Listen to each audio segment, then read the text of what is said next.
giving asylum seekers the right to work. You're going to hear from myself, and you're going to hear from Bulelani Mfako, who is a spokesperson of MASI, the Movement of Asylum Seekers in Ireland. So if it's okay, I might get Bulelani to start to outline the situation facing asylum seekers currently, why asylum seekers need the right to work, and then I might go into a little bit more detail in terms of the bill. Good morning, everybody, and thank you for coming. The first thing that I want to highlight, there are really three issues that I want to raise today. And the first one is the restrictions and the impact that they have on people who are restricted from accessing the labour market. At the moment, as you may know, asylum seekers have to wait about 6 months before they can apply for the right to work. And the problem is that you have a lot of people who are already left on the streets, homeless by the state, who don't have any way of meeting their basic needs. And the government will tell you that they've topped up their €38 weekly allowance by €75, but you can't actually live on €113 anywhere in Dublin. You can't find somewhere to live with that amount, and you can't cater for all your basic needs such as food, shelter, clothing, and the like. And so that is problematic for us. Adding to that is the delays that be subjected to when they do actually meet the 6 months criteria, when they have to apply for the work permit. At present, the Department of Justice will tell you that they take about 150 days to process applications from asylum seekers for the access to the labour market. So that actually extends that 6 months period to more than 9 months at the moment. And that is problematic too. And we don't see a sense of urgency in terms of addressing that. And so this bill does seek to introduce a much more flexible and much more humane approach to giving asylum seekers the right to work, because we will know that there are children in the direct provision system who depend on their parents too.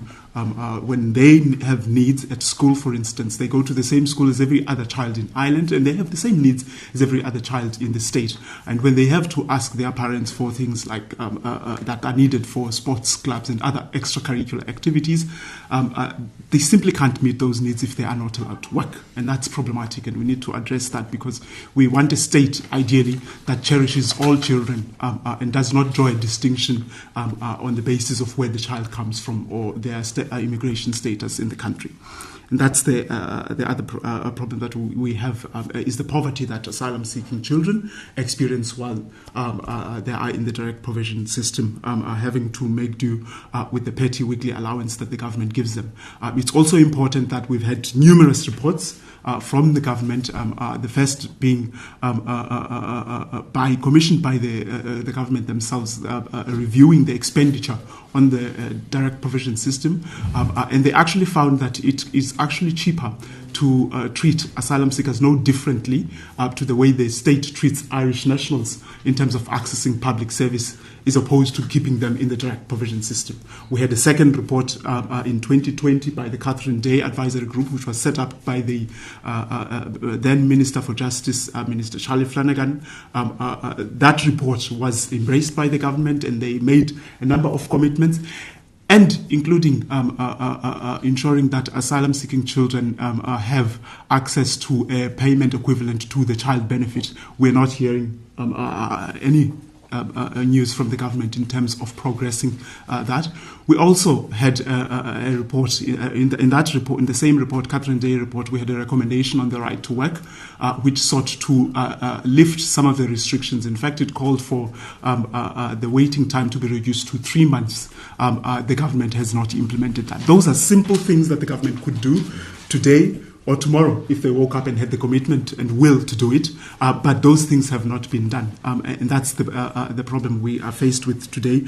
And we are seeing a lot of more asylum seekers with their growing needs being placed in unsuitable accommodation, some cases in isolated locations that also add to the barriers that people experience in accessing work. So people might find it difficult, for instance, to travel from the direct provision centre to a workplace in places like Kilbride Army Camp, where there is no access to public transportation. People there have complained that they find it difficult to, find work, and when they do find work, they find it difficult to keep that work. And so we already have existing barriers to accessing employment opportunities without the legal barriers that the state imposes. And this bill seeks to address some of those legal barriers to ensure that everybody who comes to Ireland seeking protection is treated with dignity and is able to live a dignified life. It's very soul-destroying to see other people who live in the same direct provision centre as you.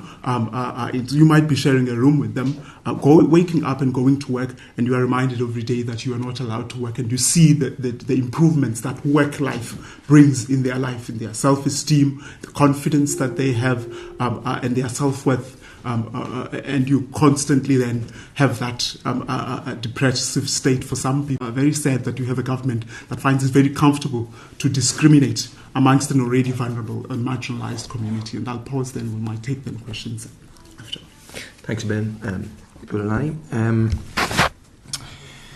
I think it would be fair to say that the government's approach towards asylum seekers is characterised by performative cruelty.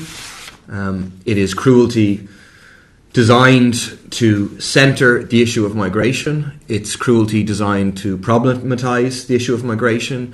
It's cruelty designed to distract from the government's failures